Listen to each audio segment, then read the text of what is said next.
Astronauts to the moon. Ignition sequence start. 3, 2, 1. Houston, we have a problem. Liftoff. We have a liftoff. We copy you on the ground. You got a bunch of guys about to turn blue. What you're seeing here is a mirage. What's going on, everyone? It's Jeranism, back with another video for you today. This past Monday, I read an article live on Monday Night Raw from the Washington Post, and if you've been living on a planet or something recently, you might not know that Jeranism Monday Night Raw is the current reigning and undisputed #1 show on truthfrequencyradio.com on Monday nights between the hours of 6 p.m. and 9 p.m. Pacific, 9 to midnight Eastern. So join us over there. We have a lot of fun. The story was written 25 years ago, May 30th, 1993, written by Peter Carlson. It's well written, and yes, Peter is a space believer, but there are some absolute gems in this story that I think are important for people to hear. So if you want to read along, the link is in the description. Here we go. Has NASA Lost Its Way? Out to Launch by Peter Carlson. Now, the characters in this article are not characters; they're actual people. This is a real life story. Okay, this is almost like okay, good. Yep, out to launch. Distracted, the dog glanced up at the gaggle of jostling photographers. Peeved, the cop yanked on his leash, and the beast reluctantly went back to work, sniffing a line of camera bags that was laid out across the pavement. The canine nose uncovered no hint of bombs or weapons, so the photographers were permitted to pick up their bags and shuffle 10 yards forward to a short fence guarded by a SWAT team cop holding a nasty-looking 9mm Glock pistol. It was not yet 6 in the morning. Dawn was breaking over Kennedy Space Center near Cape Canaveral, Florida. The countdown clock was running with about 4 hours to go before blastoff. But first, at precisely 6:36, there would be a strange little ritual. The astronaut walkout. That's why the photographers were here, jockeying for space along the fence. There were about 50 of them from all over the world, fiddling nervously with their cameras and watching NASA officials whisper into walkie-talkies. And then, right on time, the astronauts walked out of the nondescript building where they'd spent the night. There were 7 of them, 5 Americans and 2 Germans, each clad in a bright orange flight suit and high-top black sneakers. They smiled and the cameras clicked like Gatling guns. They waved and the cameras clicked some more. Then they walked about 20 steps and climbed into a pudgy silver Airstream trailer. That was it. The aptly named astronaut walkout took about a minute. It was an utterly absurd event, except for one thing: if the shuttle blew up, as the Challenger did back in 1986. Well, then these pictures would appear in every newspaper in the world. Last shots of the brave, grinning heroes alive, which is precisely the reason for the astronaut walkout. This cute little photo op is really a grim little death watch. The photographers know it, and the astronauts know it, but everybody pretends otherwise and keeps smiling. It's one of the bizarre rites of spaceflight. The Airstream pulled slowly out of the parking lot, carrying the astronauts to Launch Pad 39A, where the shuttle Columbia stood glistening in the day's first light, filled with 500,000 gallons of rocket fuel, and then NASA's official visit escort marched the photographers back to the 2 grungy buses which took them back to the geodesic dome where the press awaits blastoff. Inside that dome, reporters huddled around portable computers, banging out stories about an event that hadn't occurred yet. Some of the veterans wrote 3 advanced stories, one for liftoff, one for a last-minute postponement, and one, the one they didn't show anybody, for an explosion. Later, the appropriate version would be updated with the actual facts. Milling around, too excited to sit still, were other reporters, or pseudo-reporters, space buffs with dubious credentials from college papers or tiny newsletters or public access TV stations. They spouted space trivia the way sports fans rattle off statistics about the 1927 Yankees. One middle-aged guy confessed in a whisper that he was a lawyer, not a reporter, for the radio outfit whose credentials he wore. He said the shuttle represented the apotheosis of the whole culture, and spoke with an awe about how it emitted an inner glow like the Pieta.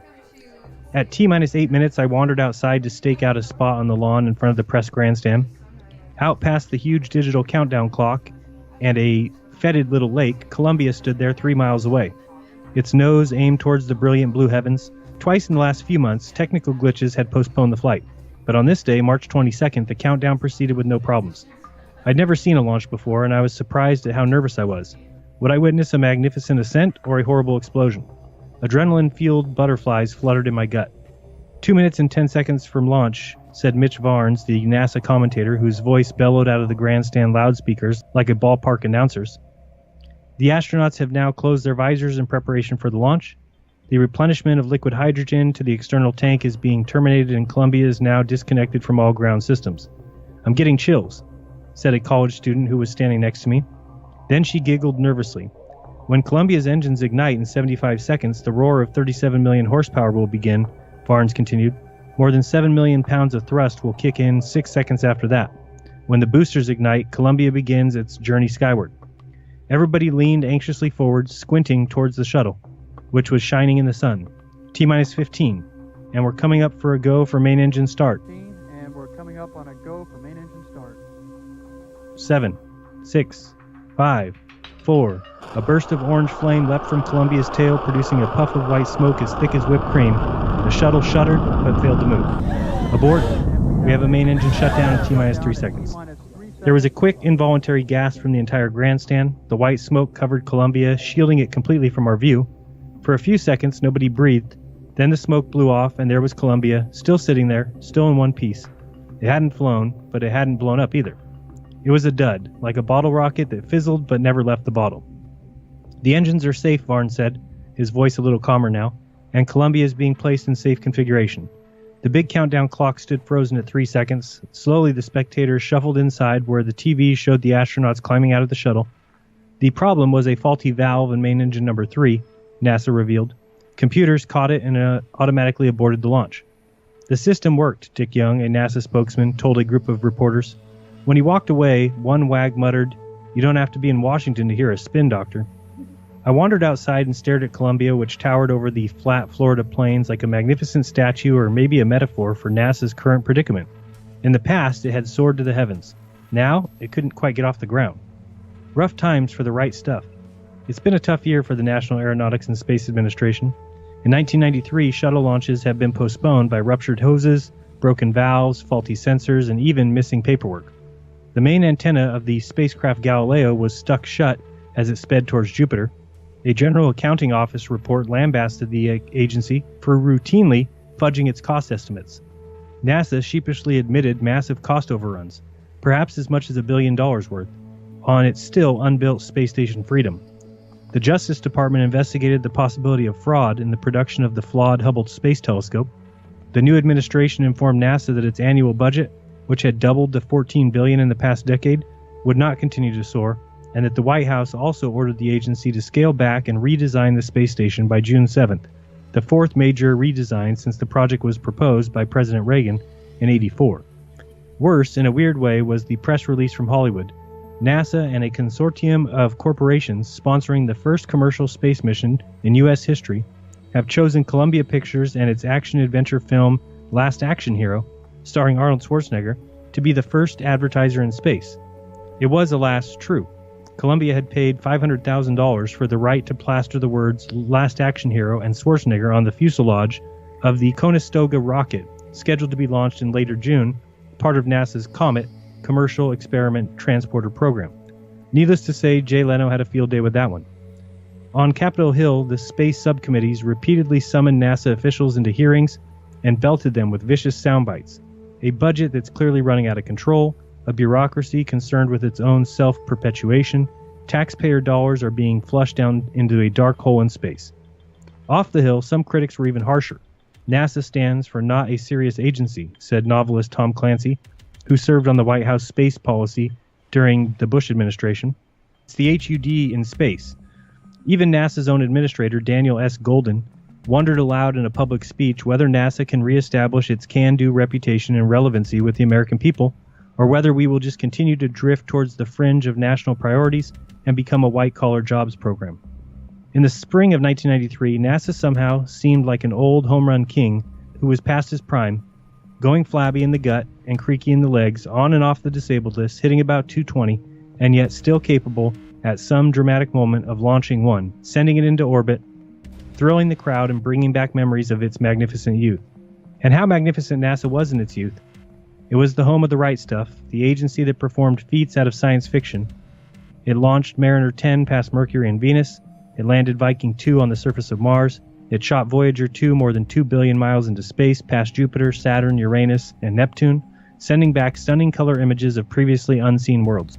It sent Pioneer 10 right out of the solar system and into interstellar space, and of course, it put men on the moon and brought them safely home 6 times.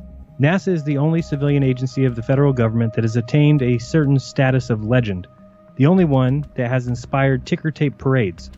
NASA made the astronaut and the shuttle symbols of America, like the cowboy and the Statue of Liberty. Even now, when NASA has become a punching bag for politicians and a punchline for comedians, more than 8 million people still swarm into the National Air and Space Museum every year, while tens of thousands attend space camps and crowd Florida highways to watch shuttle launches. The space program is an odd mixture of myth and reality, nostalgia and futurism, idealism and cynicism, adventure and bureaucracy. And I was curious to take a closer look. Of course, I wasn't alone. For years, NASA has been studied by countless panels and task forces and committees and commissions that have issued reports with titles like Leadership in the Future in Space and Towards a New Era in Space. But I was interested in something different. I wanted to get the feel of the space program, to see if the magic was still there, to plot the border between the legend and the reality, and to find out how we'd gone from the first man on the moon to the last action hero. Hot cars and heroes. Lloyd Campbell took a towel and wiped the blue Corvette until it shone. Then she wiped it again, and again. She was doing it for John Glenn. A few feet away, Jim Falkowski wiped a red Corvette that had once belonged to the late Gus Grissom, America's second man in space. To me, it has a lot of personal significance, he said. Consider the quality of the man who drove that car. They were standing in the parking lot of the First Baptist Church in Cocoa Beach, Florida, beneath a sign that read, "Welcome home, Mercury and Gemini astronauts," getting the vintage vets ready to carry 17 of America's original astronauts in a parade down the main drag of Cocoa Beach. The occasion was the induction later that day of 13 Gemini astronauts into the Astronaut Hall of Fame in nearby Titusville. The Corvettes were appropriate historical facts because back in the early 60s, a local Chevy dealer gave the original astronauts Corvettes, and they used to roar around town letting off steam after a tough day of training. Lois Campbell wiped the blue vet down one last time and then spread some laminated front pages of the old Cocoa Tribune across the hood. "Shep did it," said one huge headline from 1961 when Alan Shepard made America's first spaceflight. "Glenn makes it," said another one from a year later. "The kids love seeing these old newspapers," Campbell said. She's 43 and a history teacher in a nearby high school. "Are the kids interested in today's space program?" I asked. "I don't think so," she said. "They'd rather see one of those pop stars." "People have kind of forgotten about the astronauts," Falkowski added. "They're thinking of Michael Jordan and Axel Rotten, and they've forgotten about this." It had been raining for most of the morning, but now the sun was burning through the clouds and people were coming out for the parade. One of them was Bet Kelso, a red-headed woman wearing bright pink lipstick and a crimson heart-shaped earring. She's 60, which means, she said, that she has another 80 years to go. "I'm going to be shot by a jealous 30-year-old wife," she said, laughing. She remembered Cocoa Beach back in the 60s when it was a funky boom town of only a couple thousand people. Space was exciting then, she said, but not anymore. The excitement started wearing down in the mid-60s, she said. Before that, it was a real seat-of-the-pants kind of thing. They did it as an adventure rather than as a job, but the adventure's gone out of it. Back in the old days, you'd meet the astronauts when they were drinking in the Holiday Inn or at the old Samoa, she said. She smiled when she talked about Alan Shepard and Wally Schirra. They were alive, she said. They had that inner spirit. A couple minutes later, they arrived. Shepard, Schirra, Glenn, Gordon, Cooper, Scott Carpenter, Buzz Aldrin, and the rest. They're men on the verge of old age now, guys with gray hair or thin hair or no hair at all, guys in sweaters and sports jackets and tasseled shoes. They perched in their Corvettes and signed autographs and posed for pictures. Most of the autograph hounds were as old as the astronauts. One guy sat in a metal chair on wheels, his nose hooked by hoses to a silver bottle of oxygen, a cap that said Gemini Celebration perched on his head. Off to the side stood Jose Gilbert, a 12-year-old who lived nearby. "I just wanted to see them," he said. "I thought it would be pretty good to see what they look like." "What about the shuttle launch on Monday?" I asked him. "Are you excited about that?" He looked perplexed. "No," he said. "I don't think so." The myth and the history. "Some countries build cathedrals," said John Pike. "We have a space program." Pike is the director of Space Policy Project at the Federation of American Scientists. It's a classic Washington wonk job. He spends his workdays reading technical reports and testifying before congressional committees and talking to reporters. "I answer the phone. People ask me a lot of questions, and I answer them," he said with a wiry smile on his bearded face. He wasn't kidding. Pike is legendary in space circles for his ability to rattle off perfectly phrased sound bites, at a moment's notice, and I soon learned why.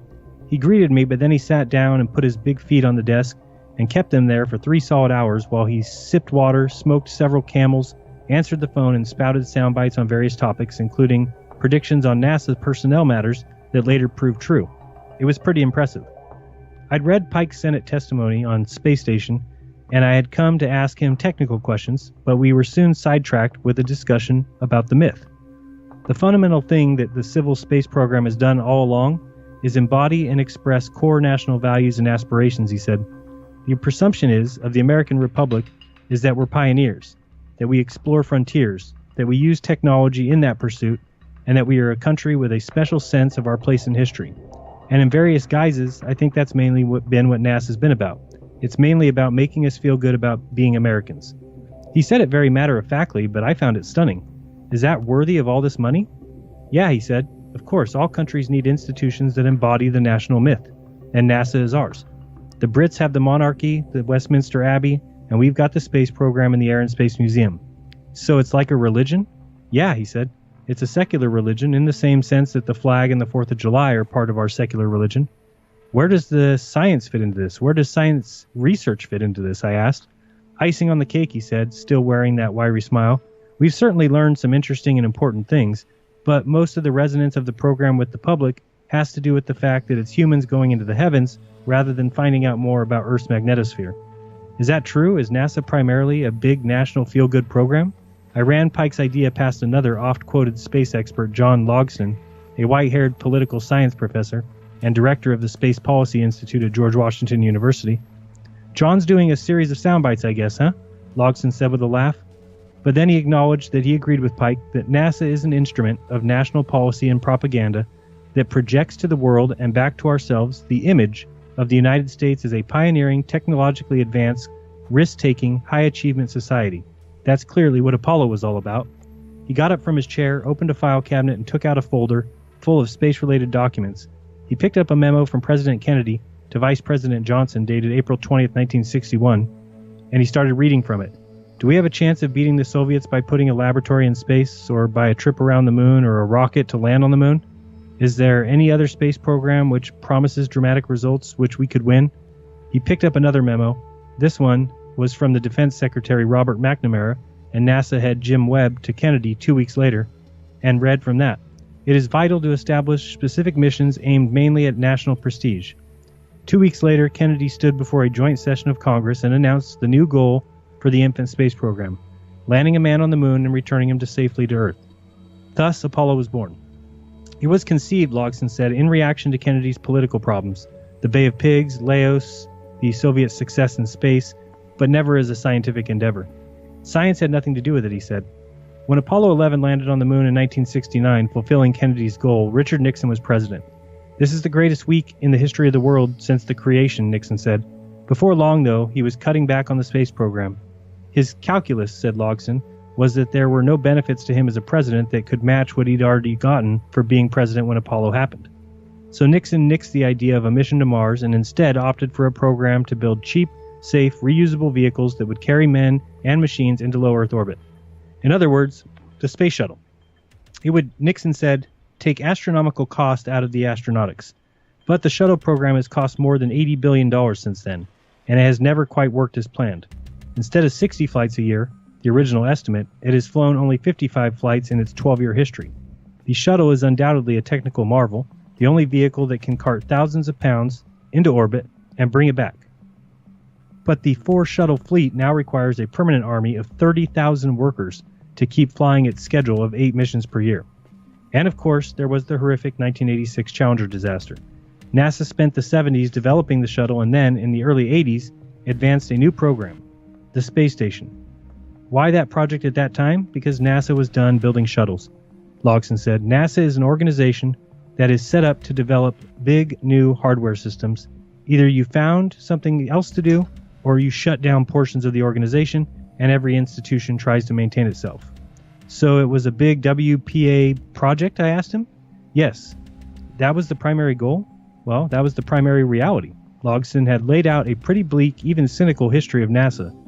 After all, he's a man with a huge poster of a footprint of the moon hanging on his office wall, a poster autographed by the man who put that footprint there.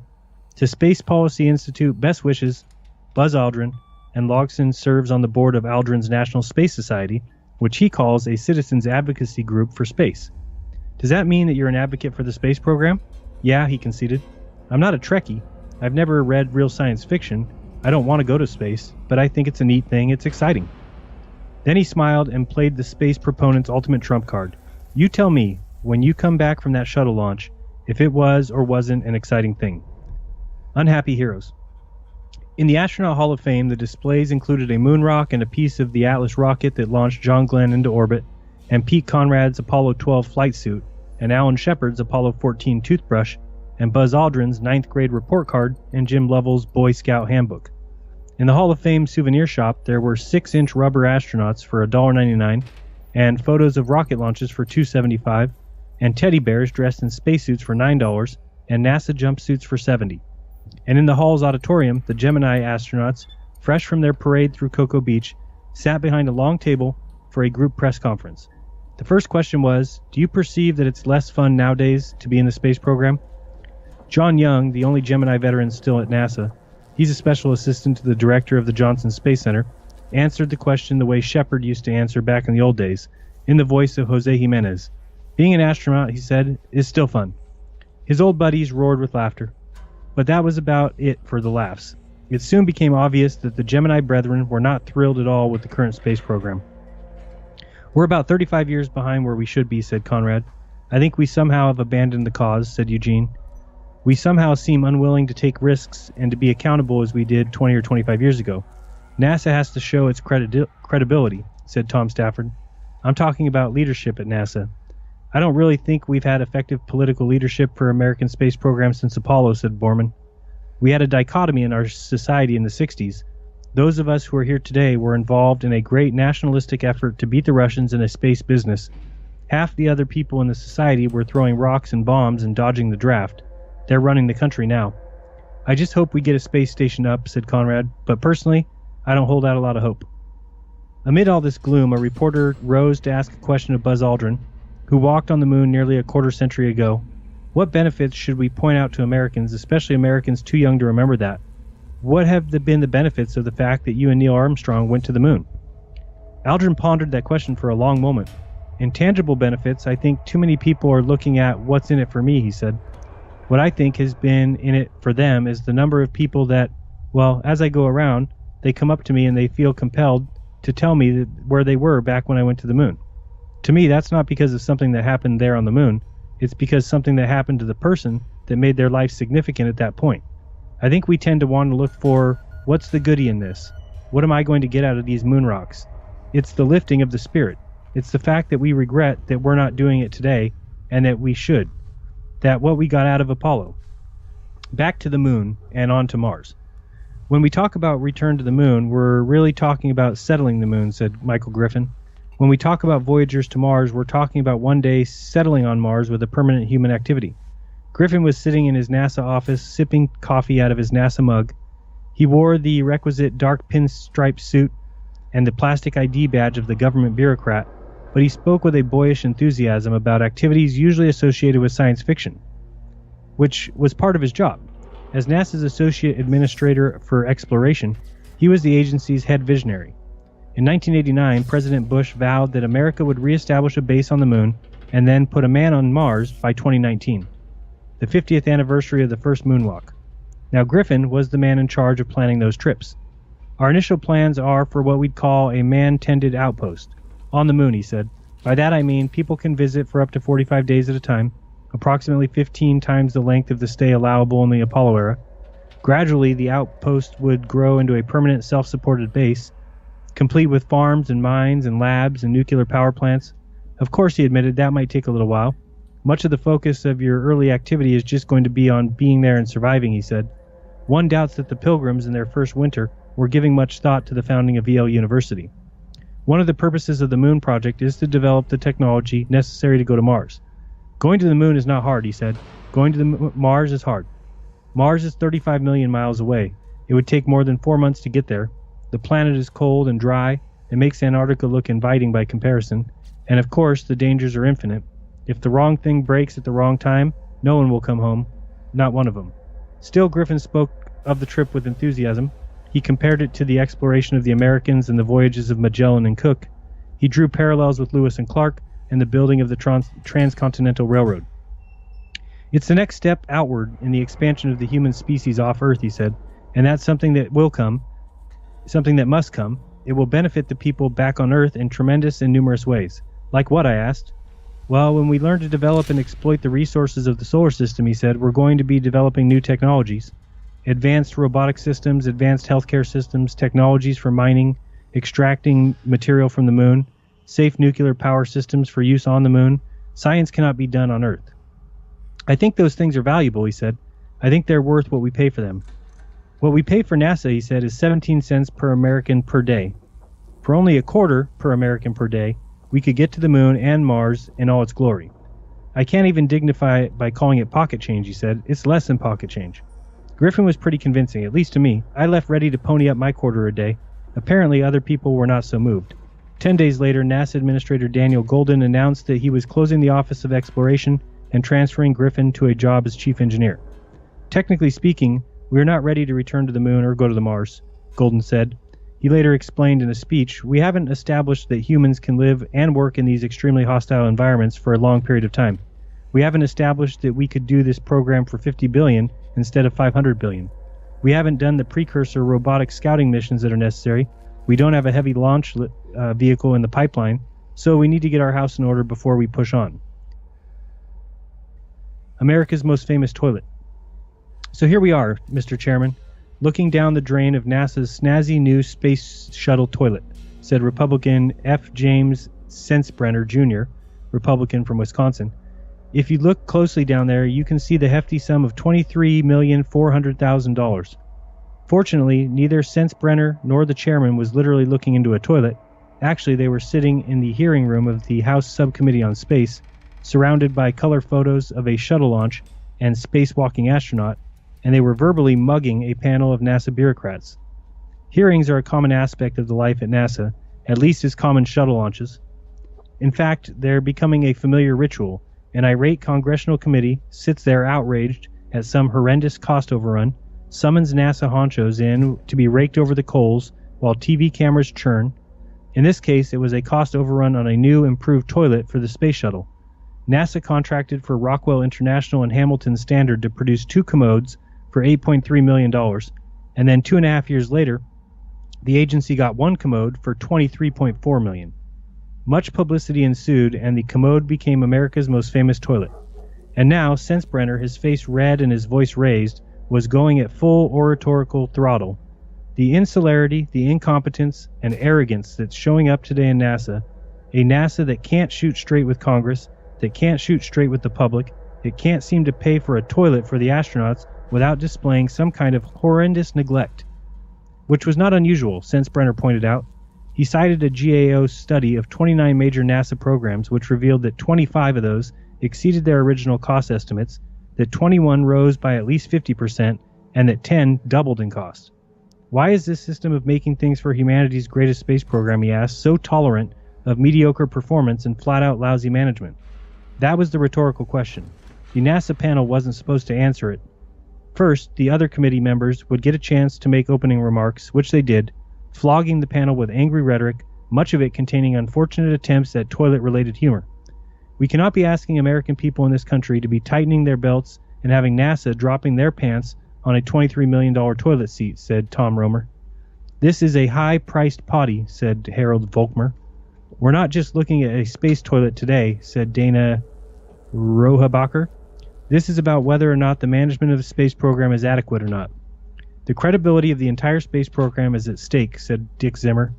It's absolutely crystal clear, said Martin Holk, that when we have to go back and talk about defending a gold-plated toilet that costs about 5 times more than it was supposed to on a per-unit basis, it's awfully difficult to come off without egg on your face.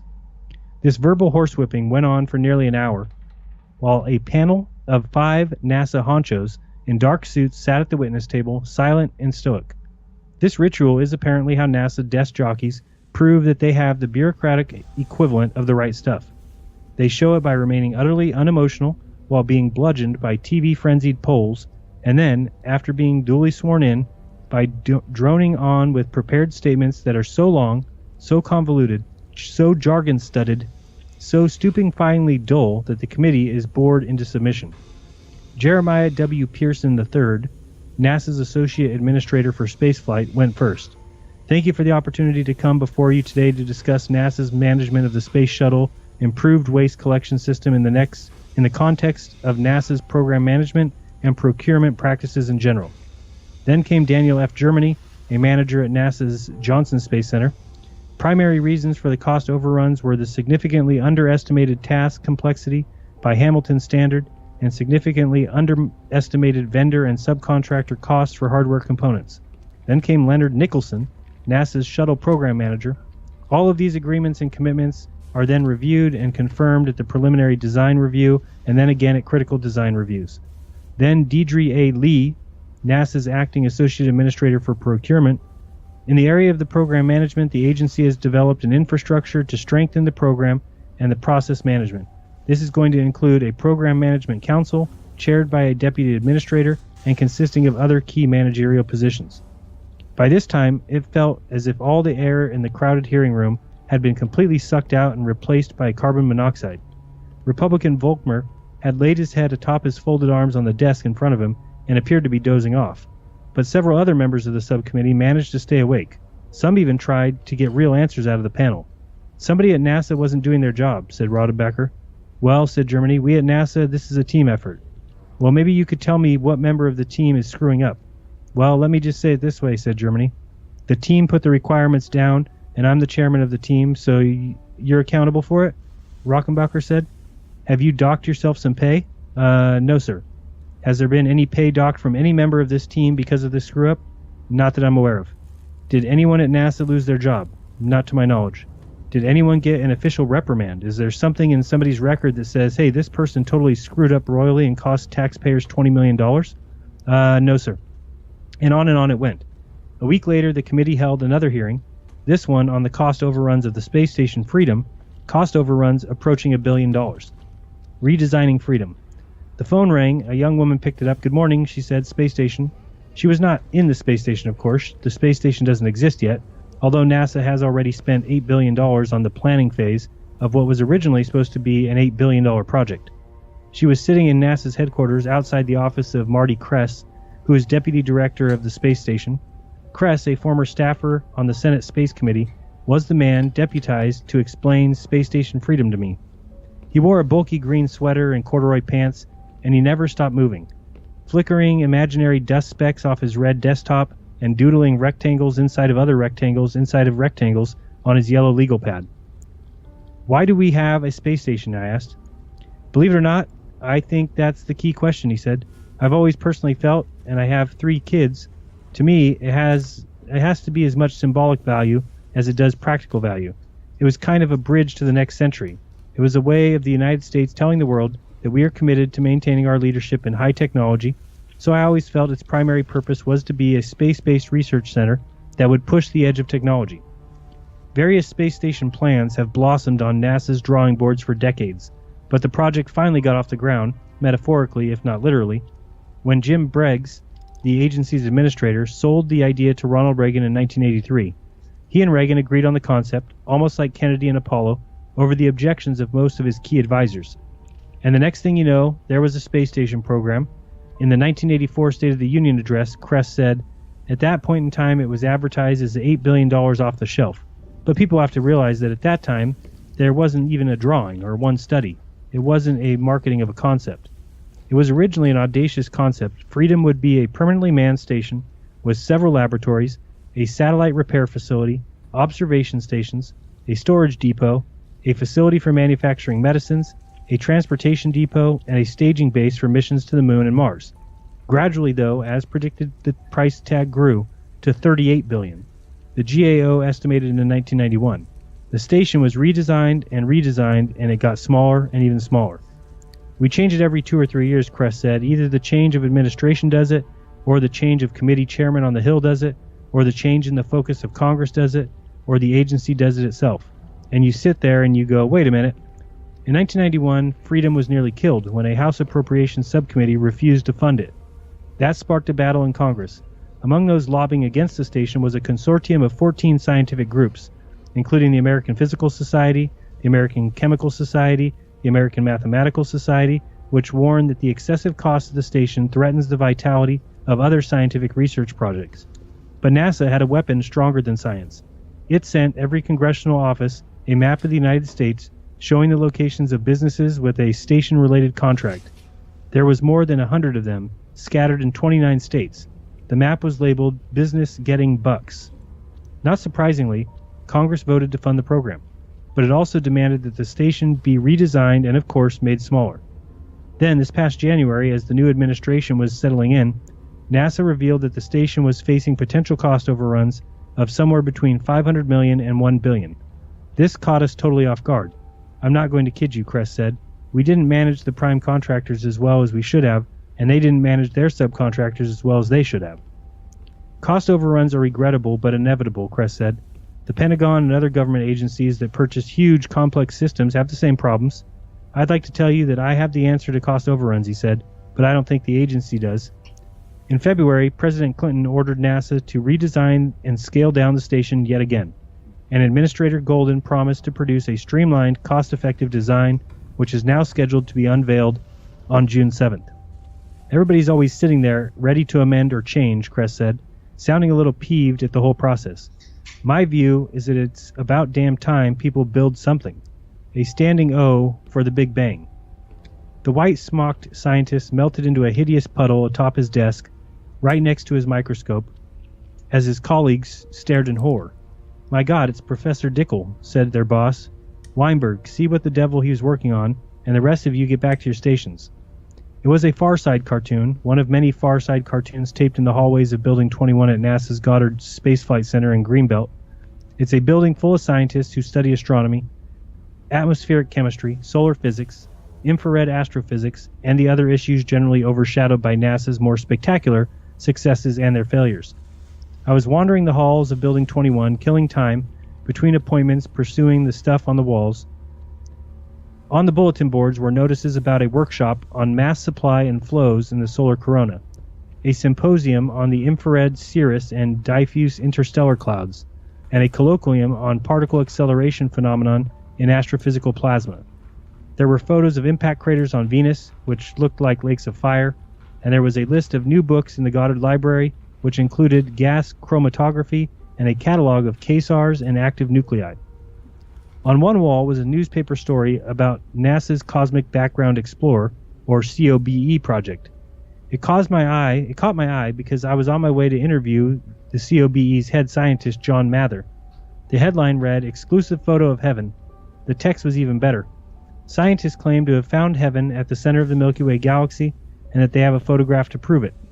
The photograph showed a horizontal line with a light shining in the middle, a light that the paper identified as an enormous celestial city that may be inhabited by God and the souls of the dead. It might be heaven, but I couldn't identify it as such, Mather said with a laugh when I asked him about the story, which appeared in one of the more imaginative supermarket tabloids. A tall, thin, soft-spoken scientist. He keeps a thermos of skim milk on his desk to get him through the long afternoons. That picture in the newspaper, he said, actually was made by the COBE satellite, but what it really showed was the center of our galaxy as seen in infrared. And it wasn't just the tabloids that COBE won extravagant praise from. Stephen Hawking, the famous physicist, called its results the discovery of a century, if not of all time. What the COBE satellite did was measure the cosmic background radiation produced by the gigantic Big Bang explosion that scientists believe created the universe about 15 billion years ago. Scientists had developed theoretical models of the radiation, but it was impossible to measure its accuracy from within the Earth's atmosphere. But COBE, orbiting 559 miles above the Earth, was able to measure the radiation so accurately that it could have either disproved or strongly corroborated the Big Bang theory. In January 1990, Mather presented his findings to a convention of the American Astronomical Society when he put up a graph of COBE's measurements, a graph that looked like a silhouette of a ski slope that assembled scientists immediately recognized that the figures matched their theory. When we showed a curve where all the data points lay exactly on the predicted line, people could see that we had done something really important and significant, Mather said, and it was a great relief to them and me. How did astrophysics express that relief? In the traditional way? They rose up to their feet and applauded. A standing O for the Big Bang, a standing O for John Mather, For a NASA scientist, it was the professional equivalent of John Glenn's ticker tape parade through the New York. For NASA, it was the biggest triumph of the 1990s. The COBE, which cost only $400 million over 15 years, won much media praise and many scientific awards. It's an example of something NASA's done right, said GWU's John Logston. There's a general perception, agreed John Pike of the Federation of American Scientists, that COBE is the kind of science you ought to be doing in space. To Mather, COBE is just one of the examples of the cutting-edge science that NASA's unmanned space program has been producing for years without much fanfare. The agency spends nearly a fifth of its budget on science, not just space science projects like COBE, but Earth science projects like Nimbus satellite, which have been monitoring the Earth's ozone layer since 1978, long before the ozone became a hot issue. We have a large number of truly brilliant projects, Mather said. We are trying to do stuff that's newer, that's never been done before by any human being. We take stuff that was impossible and we make it happen. Like many of NASA's scientists, Mather is skeptical about the agency's conventional wisdom that the American public just doesn't get excited about unmanned space missions. COBE generated lots of enthusiasm, he said. You don't have to send a human being to die or risk death to have a real adventure. People are so excited when we fly by Mars or Venus or Jupiter, they're glued to their television sets watching the satellite pictures come by. I don't think we should send a human being until we are really ready to push what we have done without one. Cheaper, faster, better.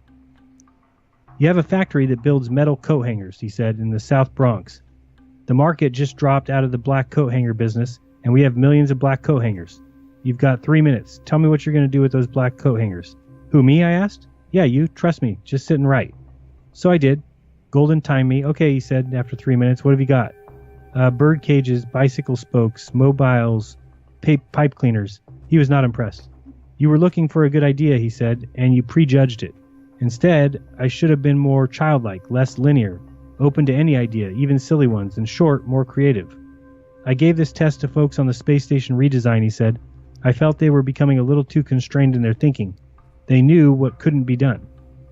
That's changed now, he said. The redesign team is doing great work planning a new station that will be what Golden keeps saying he wants all NASA projects to be. Cheaper, faster, better. He's 52, with curling, graying hair, round wire glasses, and he became NASA's administrator in April of 1992. It was a homecoming of sorts. He'd started out his career in NASA in '62, working as a propulsion engineer. NASA was the only place I wanted to work, he said. 5 years later, though, he quit. Fed up with the agency's dense bureaucracy, NASA got hardening on the arteries, and then he went to TRW, where he remained for 25 years, until George Bush appointed him to head NASA. Even now, after 14 months at the helm, he remains one of NASA's harshest critics. NASA has no clear statement of vision. NASA has grown comfortable with big programs that lasted decades, and our once proud science program has been reduced to a few gargantuan spacecraft. NASA was so paralyzed by fear of failure that it was a self-fulfilling prophecy. They wouldn't do anything. We existed as part of the Americans' anti-Soviet campaign, to show the world that we could do bigger things than they could in space, with the implication about weapons. That's the reason NASA existed, and as a result, it never had to justify its budget. It didn't need a vision. And after we went to the moon, we lost the bubble, and then we became a big jobs program. I'm exaggerating a little bit to make a point, he said. Needless to say, such sentiments did not endear Golden to all of its employees. He sent a message that excited a lot of NASA employees and insulted the top management of the place because he's a threat to the status quo, said John Logston. So there's been a raging war for the soul of NASA. It's a war that Golden intends to win. We are looking at streamlining the management structure, and some rice bowls are going to break, he said. We can't have it both ways. We can't have a NASA that is on the cutting edge, that's creative, that's frugal with money, that delivers things, that has accountability, and the kind of system that we have now. Golden is delighted that NASA's annual budget will not rise to $23 billion by 1998 as planned under Bush, but will remain below $17 billion. I think this is the most wonderful thing that's happened to NASA, he said. Government agencies have got to feel the pinch at the bottom line, and although it's going to be painful, I'm excited about it, because now people can't say, well, I've always done it this way, why should I change? Well, you better change. And Golden plans big changes at NASA. He wants a cheaper, less complicated space station that can get off the ground soon. He says he'll cut $1 billion out of the shuttle's annual operating budget by 1998. Instead of a few big, complex, multi-purpose scientific satellites, he wants to launch more smaller satellites. He wants to spend a larger percentage of NASA's budget on unmanned missions and a smaller percentage on manned flights. And he vows to prune NASA's overlapping bureaucracy and cut the massive cost overruns. We are reinventing NASA, he said, and NASA is going to be returned to the American people, who are our customers, and it will not be owned by a few NASA employees and the contractors. That's what the issue is about. He jumped up from the table and ducked into another room. A minute later, he popped back in with a hat in his hand and a grin on his face. It was a baseball cap with USA above the bill and a button with the word whining crossed out by a red slash. And there were 2 pairs of goofy glasses with plastic eyeballs pasted on the hat, one in the front and one on the back. The employees at Johnson Space Center gave me this hat, he said. They put the eyes on it and said, "We have to look back and learn what we've done, but we are ready to look forward, not backward." He smiled. I promised them that I would take it to Congress, and I showed it to members of Congress yesterday. 5, 4, 3, 2. At T-minus 9 minutes, a woman working in the press dome closed her office door and hung a sign on it, "Out to launch." Then she walked outside to witness the great event. A minute later, I went out too. It was about 1:20 on the morning of April 8th, a soft, warm, beautiful night. The shuttle Discovery glowed under a full moon, out on launch pad 39B, filled with 4 million pounds of rocket fuel. Inside, 5 astronauts waited to blast off on an 8-day scientific mission to study the ozone layer. "No problems at all with the countdown today," said Lisa Malone, NASA's launch commentator for this flight, her voice barking out of the tiny speakers on the press grandstand. "It was my 3rd attempt to watch a shuttle launch. The first was aborted at T-minus 3 seconds because of a faulty valve. The second was aborted at T-minus 11 seconds because of a faulty sensor. Now, 2 days later, NASA was going to try it again. I was eager to see a launch. For weeks, I'd heard dozens of lyrical descriptions of them. The sound vibrates the Earth," said Brett Kelso, the red-headed woman I'd met at the astronauts' parade in Cocoa Beach. "I stand in my front yard and I can feel the staccato. It's like a machine gun staccato, except much more powerful. You'll actually feel it in your chest. You can feel it in your bones," said Bill Nelson, a space buff covering the launch for a cable access station in Illinois. "You see it and you feel it. The intensity of the light and the sound and the smoke and the low-frequency noise," said John Logston. Logston had the gaga look in his eyes when he described it, the same gaga look that everybody seemed to get. I asked him what caused so many people to get so moony. "Probably the pure sensual sexual energy of what's going on," he said. "Sexual? That's the same word novelist Kurt Vonnegut had used to describe the experience. It's a big space bleep," Vonnegut wrote.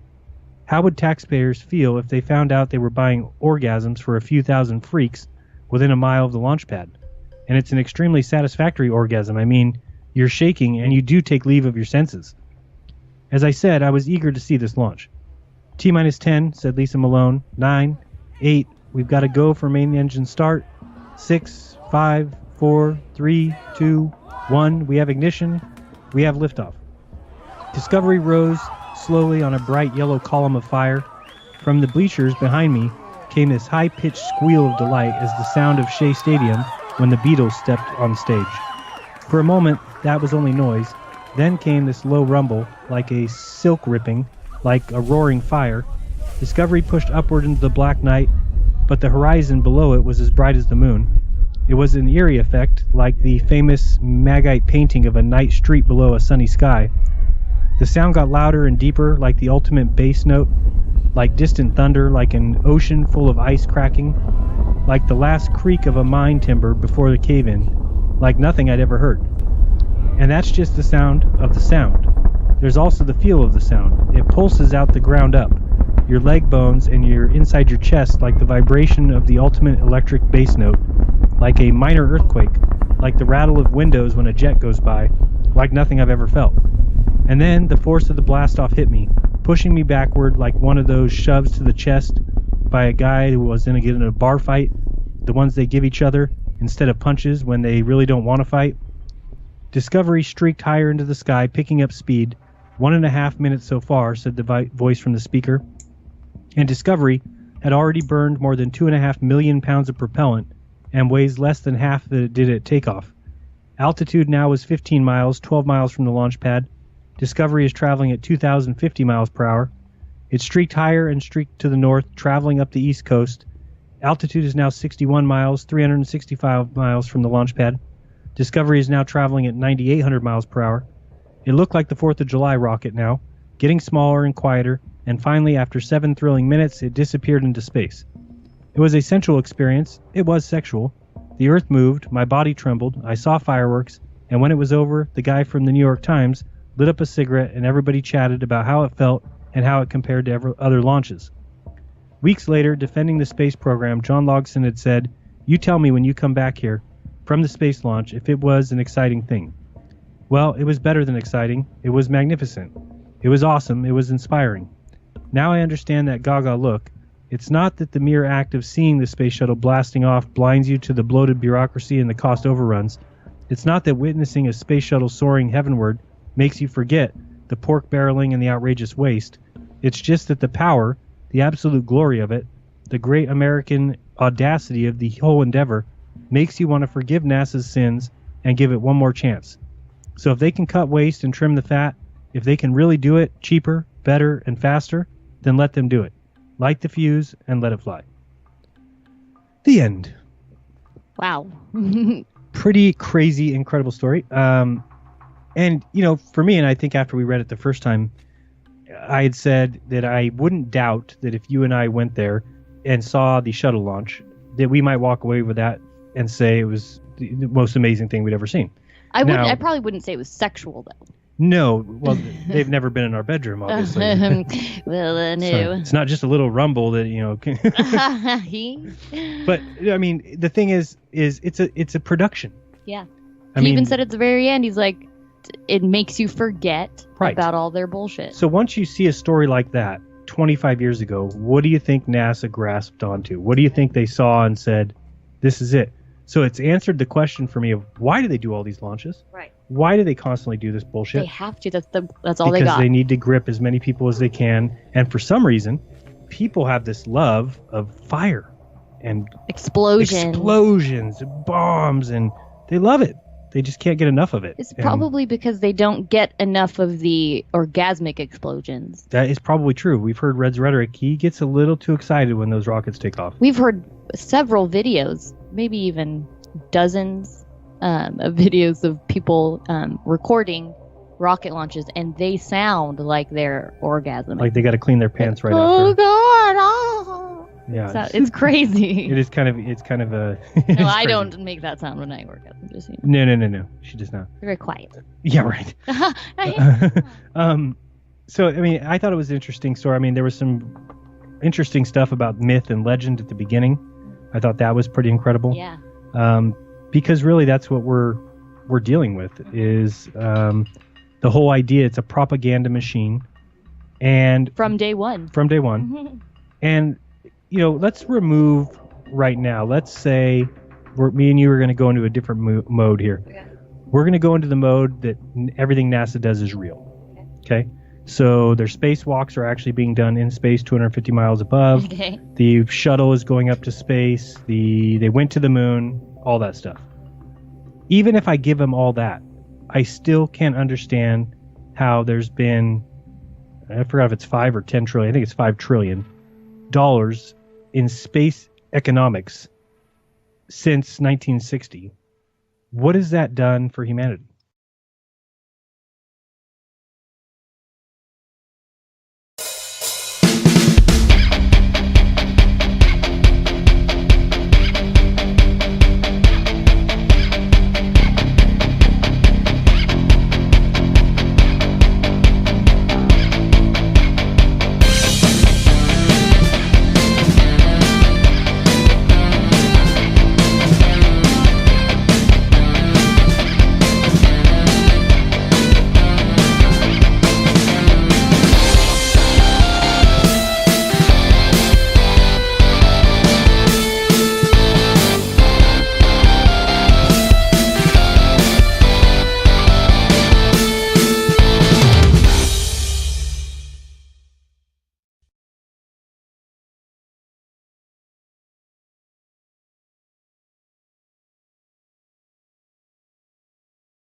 with about 4 hours to go before blastoff.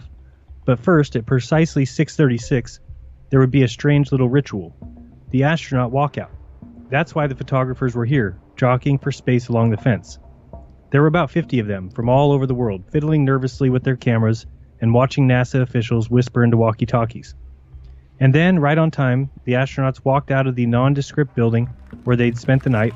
There were 7 of them, 5 Americans and 2 Germans, each clad in a bright orange flight suit and high-top black sneakers.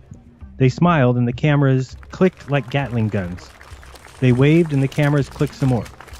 Then they walked about 20 steps and climbed into a pudgy silver Airstream trailer. That was it. The aptly named astronaut walkout took about a minute. It was an utterly absurd event, except for one thing: if the shuttle blew up, as the Challenger did back in 1986. Well, then these pictures would appear in every newspaper in the world. Last shots of the brave, grinning heroes alive, which is precisely the reason for the astronaut walkout. This cute little photo op is really a grim little death watch. The photographers know it, and the astronauts know it, but everybody pretends otherwise and keeps smiling. It's one of the bizarre rites of spaceflight. The Airstream pulled slowly out of the parking lot, carrying the astronauts to Launch Pad 39A, where the shuttle Columbia stood glistening in the day's first light, filled with 500,000 gallons of rocket fuel, and then NASA's official visit escort marched the photographers back to the 2 grungy buses which took them back to the geodesic dome where the press awaits blastoff. Inside that dome, reporters huddled around portable computers, banging out stories about an event that hadn't occurred yet. Some of the veterans wrote 3 advanced stories, one for liftoff, one for a last-minute postponement, and one, the one they didn't show anybody, for an explosion. Later, the appropriate version would be updated with the actual facts. Milling around, too excited to sit still, were other reporters, or pseudo-reporters, space buffs with dubious credentials from college papers or tiny newsletters or public access TV stations. They spouted space trivia the way sports fans rattle off statistics about the 1927 Yankees. One middle-aged guy confessed in a whisper that he was a lawyer, not a reporter, for the radio outfit whose credentials he wore. He said the shuttle represented the apotheosis of the whole culture, and spoke with an awe about how it emitted an inner glow like the Pieta. At T-minus 8 minutes, I wandered outside to stake out a spot on the lawn in front of the press grandstand. Out past the huge digital countdown clock and a fetid little lake, Columbia stood there 3 miles away, its nose aimed towards the brilliant blue heavens. Twice in the last few months, technical glitches had postponed the flight. But on this day, March 22nd, the countdown proceeded with no problems. I'd never seen a launch before, and I was surprised at how nervous I was. Would I witness a magnificent ascent or a horrible explosion? Adrenaline-fueled butterflies fluttered in my gut. 2 minutes and 10 seconds from launch, said Mitch Varnes, the NASA commentator whose voice bellowed out of the grandstand loudspeakers like a ballpark announcer's. The astronauts have now closed their visors in preparation for the launch. The replenishment of liquid hydrogen to the external tank is being terminated and Columbia is now disconnected from all ground systems. I'm getting chills, said a college student who was standing next to me. Then she giggled nervously. When Columbia's engines ignite in 75 seconds, the roar of 37 million horsepower will begin, Varnes continued. More than 7 million pounds of thrust will kick in 6 seconds after that. When the boosters ignite, Columbia begins its journey skyward. Everybody leaned anxiously forward, squinting towards the shuttle, which was shining in the sun. T-minus 15, and we're coming up for a go. Astronauts to the moon. Ignition sequence start. 3, 2, 1. Houston, we have a problem. Liftoff. We have a liftoff. We copy you on the ground. You got a bunch of guys about to turn blue. What you're seeing here is a mirage. What's going on, everyone? It's Jeranism, back with another video for you today. This past Monday, I read an article live on Monday Night Raw from the Washington Post, and if you've been living on a planet or something recently, you might not know that Jeranism Monday Night Raw is the current, reigning, and undisputed #1 show on truthfrequencyradio.com on Monday nights between the hours of 6 p.m. and 9 p.m. Pacific, 9 to midnight Eastern. So join us over there. We have a lot of fun. The story was written 25 years ago, May 30th, 1993, written by Peter Carlson. It's well written, and yes, Peter is a space believer, but there are some absolute gems in this story that I think are important for people to hear. So if you want to read along, the link is in the description. Here we go. Has NASA Lost Its Way? Out to Launch by Peter Carlson. Now, So the characters in this article are not characters; they're actual people. this is a real life story. Okay, This this is is a real almost story. like okay, good. Yep, out to launch. Distracted, the dog glanced up at the gaggle of jostling photographers. Peeved, the cop yanked on his leash and the beast reluctantly went back to work, sniffing a line of camera bags that was laid out across the pavement. The canine nose uncovered no hint of bombs or weapons, so the photographers were permitted to pick up their bags and shuffle 10 yards forward to a short fence guarded by a SWAT team cop holding a nasty-looking 9mm Glock pistol. It was not yet 6 in the morning. Dawn was breaking over Kennedy Space Center near Cape Canaveral, Florida. The countdown clock was running for main engine start. And we're coming up on a go for main engine start. 7, 6, 5, 4. A burst of orange flame leapt from Columbia's tail, producing a puff of white smoke as thick as whipped cream. The shuttle shuddered, but failed to move. Abort. We have a main engine shutdown in T-minus 3 seconds. There was a quick, involuntary gasp from the entire grandstand. The white smoke covered Columbia, shielding it completely from our view. For a few seconds, nobody breathed. Then the smoke blew off, and there was Columbia, still sitting there, still in one piece. It hadn't flown, but it hadn't blown up either. It was a dud, like a bottle rocket that fizzled but never left the bottle. The engines are safe, Varn said, his voice a little calmer now, and Columbia is being placed in safe configuration. The big countdown clock stood frozen at 3 seconds. Slowly, the spectators shuffled inside where the TV showed the astronauts climbing out of the shuttle. The problem was a faulty valve in main engine number 3, NASA revealed. Computers caught it and automatically aborted the launch. The system worked, Dick Young, a NASA spokesman, told a group of reporters. When he walked away, one wag muttered, "You don't have to be in Washington to hear a spin doctor." I wandered outside and stared at Columbia, which towered over the flat Florida plains like a magnificent statue or maybe a metaphor for NASA's current predicament. In the past, it had soared to the heavens. Now, it couldn't quite get off the ground. Rough times for the right stuff. It's been a tough year for the National Aeronautics and Space Administration. In 1993, shuttle launches have been postponed by ruptured hoses, broken valves, faulty sensors, and even missing paperwork. The main antenna of the spacecraft Galileo was stuck shut as it sped towards Jupiter. A General Accounting Office report lambasted the agency for routinely fudging its cost estimates. NASA sheepishly admitted massive cost overruns, perhaps as much as $1 billion worth, on its still unbuilt space station Freedom. The Justice Department investigated the possibility of fraud in the production of the flawed Hubble Space Telescope. The new administration informed NASA that its annual budget, which had doubled to $14 billion in the past decade, would not continue to soar, and that the White House also ordered the agency to scale back and redesign the space station by June 7th, the fourth major redesign since the project was proposed by President Reagan in '84. Worse, in a weird way, was the press release from Hollywood.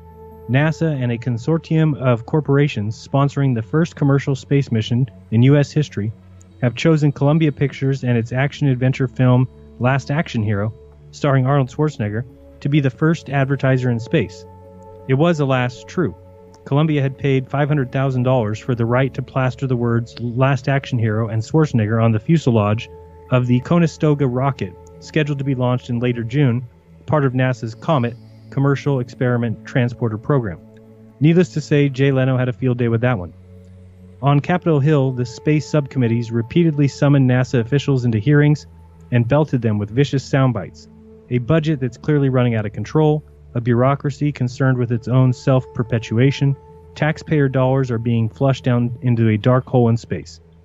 Off the Hill, some critics were even harsher. NASA stands for not a serious agency, said novelist Tom Clancy, who served on the White House space policy during the Bush administration. It's the HUD in space.